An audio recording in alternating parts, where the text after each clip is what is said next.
皆さんこんにちは。トコママ情報局です。今日は東京目黒区の自由が丘にやってまいりました。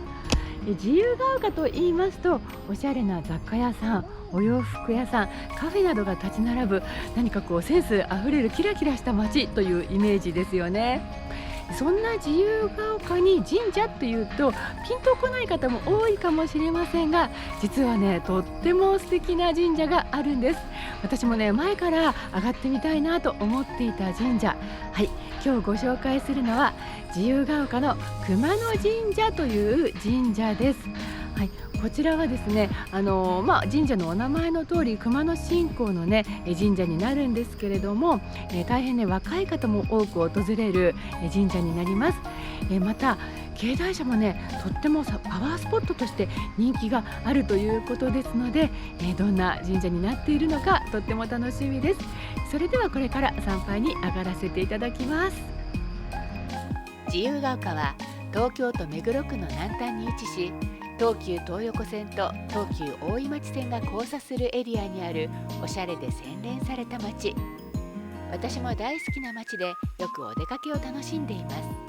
駅から自由が丘デパートという昔ながらのショッピングビル沿いにしばらく歩きます。左側は再開発の工事も行われています。駅前の雰囲気もかなり変わりそうですね。3分ほど歩いたらそろそろ左へと小道を入っていきます。こういった路地にも隠れ家のようなお店があるのが自由が丘らしいところです。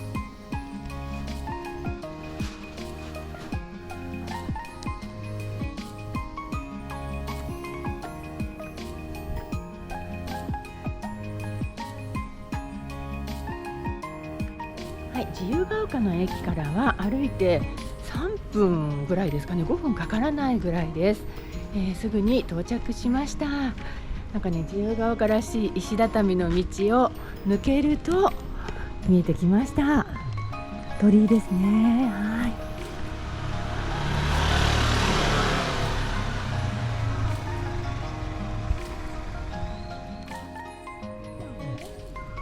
はい、熊野神社の大きな石碑が立っています。では鳥居をくぐって境内の方に進んでまいります。それでは失礼いたします。参道がまっすぐ進んで幾重にも鳥居が見えてますね。そして熊野神社と目黒林、ここにねこの土地の言われが書かれています。目黒林っていうのがあったんですね。あるんですね、きっと今も。はい、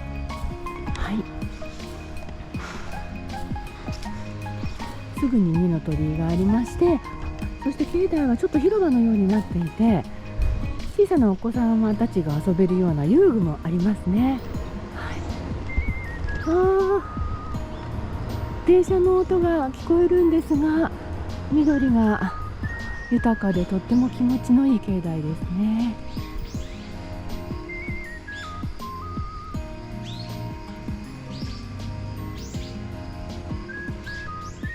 結構ね、ひっきりなしに参拝の方がこちら訪れていらっしゃいます。地元の方がね多いんでしょうけれども、はい、そしてこの三の鳥居は朱塗りのねとても素敵な鳥居ですね。失礼いたします。赤い御社殿が正面に見えてきました。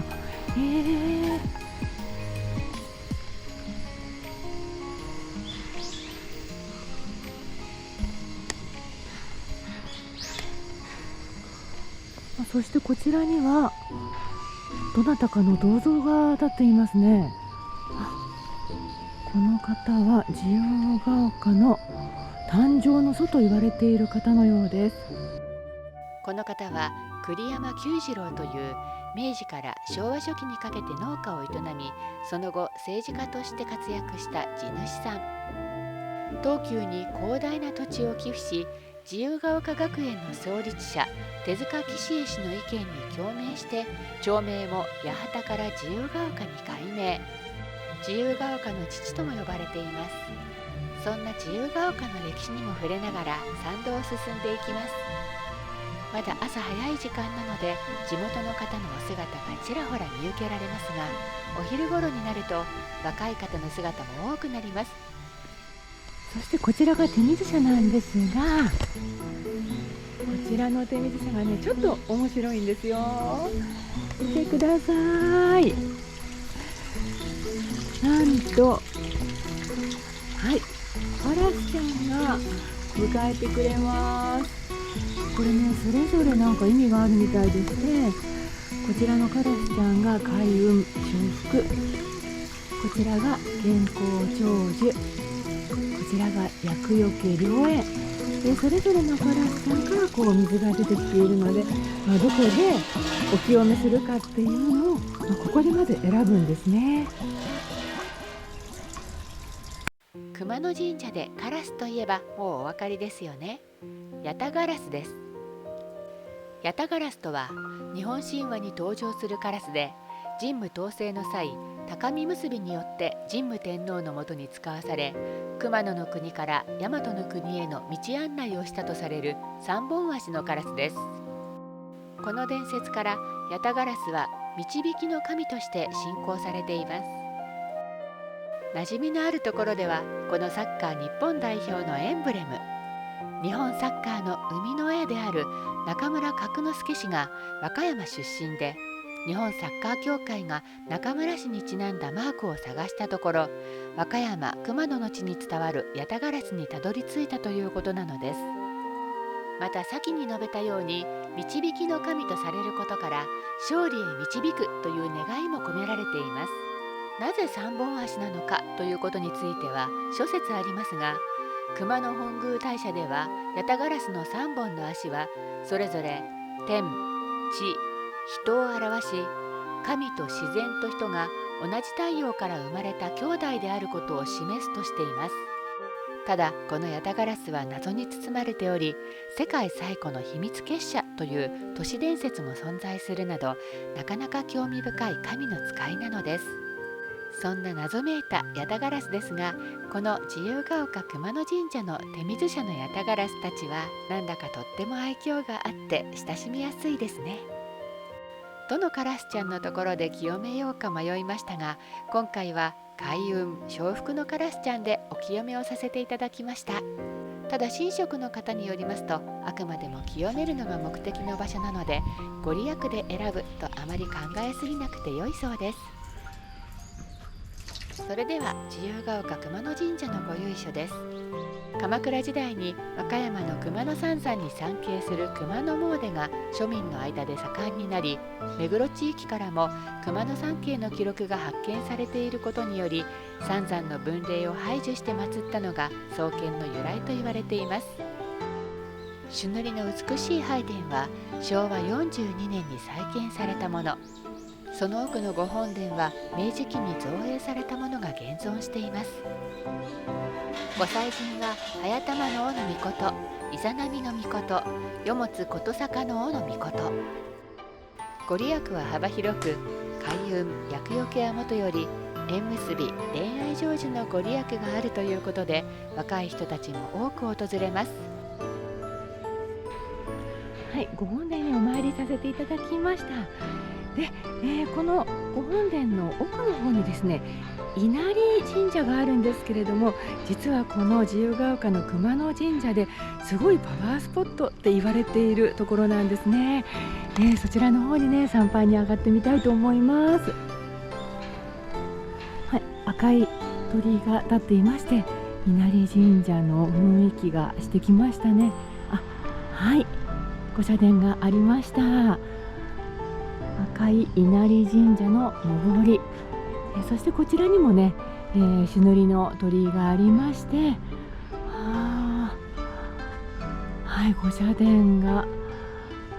こちらになりますが、すごい素敵ですね。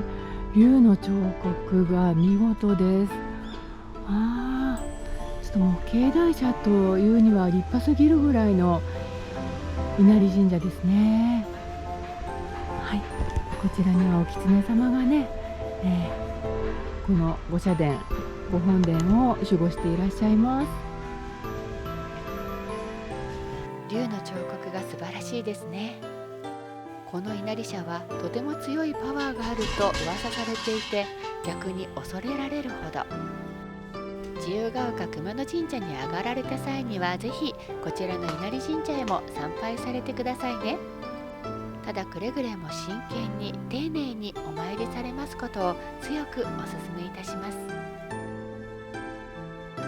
御社殿前にずらりと並んでいるお狐様、社務所で授かったお狐様に願いを書いて、こちらに奉納することができます。そしてこの稲荷神社のさらに奥、夫婦松という案内看板に従って進んでいくと、竹林の小道。見えてきたのは一対の松の木。ご神木として祀られているこの松は、黒松が男松、赤松が女松で、2本の松が寄り添うように立っていることから夫婦松とされています。松の葉は2枚向かい合ってついており、枯れて落ちても離れないことから夫婦円満の木と言われています。また松は神様が宿るのを待つ木という神聖な木であることから良縁松とも言われています。ちょうど御本殿の裏にあり、とても神秘的な雰囲気が漂う素敵な場所でした。ここまで入られる方は多くないのですが、自由が丘熊野神社が縁結びのパワースポットと言われるゆえんは、この松にあるのではないかと思いました。もちろん私も夫婦円満をご祈願させていただきました。最後に授与所へ。お狐様、招き猫、そしてヤタガラスのかわいいおみくじ。一粒万倍日にはなんとこんな金のヤタガラスを授かることができます。他にも一粒万倍日には特別なお守りも授与されます。お財布やカード入れに入れるとご利益ありそうですね。最後に御朱印を授かりました。こちらは季節の御朱印で、どんぐりや神無月、そしてヤタガラスの印もされていて、とっても素敵です。祝日や月替わりの特別御朱印などもあり、概要欄に神社の公式インスタグラムの URL をご案内しておきますので、ぜひチェックしてくださいね。はい、自由が丘熊野神社いかがでしたでしょうか。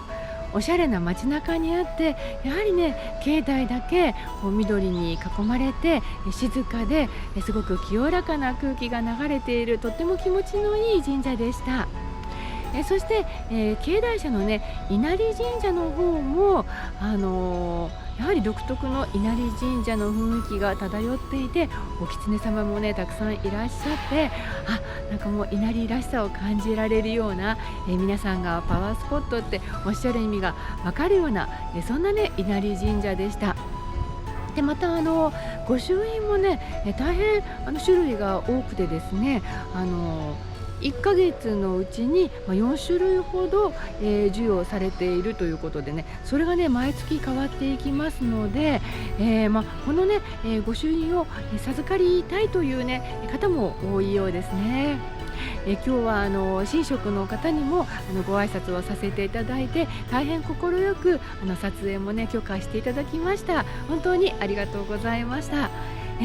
やはり熊野信仰ということでね、ヤタガラスの素敵なお導きがあるといいななんて思って参拝させていただくことができました。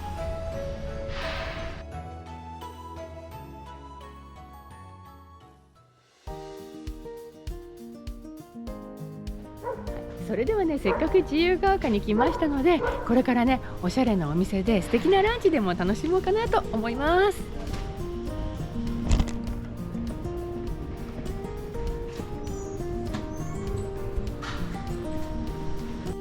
自由が丘熊野神社から歩いて 7,8 分、旬の新鮮な食材を使用し、和食の季節感を五感で楽しめる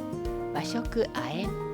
竹かごに盛り付けられた見た目にも楽しいごちそうランチなど、秋のランチメニューは大人気。今回私はオーシャントンの網焼きランチをいただくことにしました。あえんの彩りサラダ、野菜をたっぷりいただけるのが嬉しいですね。メインのオーシャントンは栃木県が誇る国産ブランド豚。他には季節の揚げ出しにお味噌汁、二八玄米に香の物、とても充実したセットです。良い焼き目がついていますね。おろしポン酢でいただきます。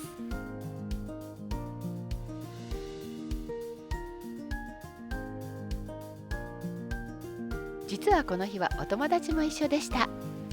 もともとママ友なんですが、神社や都市伝説系の話が大好きな面々、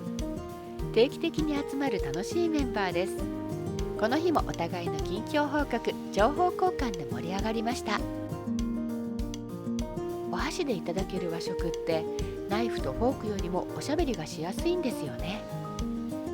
さて、肝心のお料理の方ですが、オーシャントンの網焼き、しっとり柔らかくてお肉のうまみが凝縮されていてとても美味しい。脂身があまりないのにパサパサしていなくて、さっぱりしたおろしポン酢ともすごく合います。デザートは抹茶のパンナコッタ、ちょこっとあんこが添えられています。カメラに向かっていただきますという私、ちょっと恥ずかしかったです。デザートまでついた充実の秋のランチセット、お友達と楽しい時間も過ごせて大満足でした。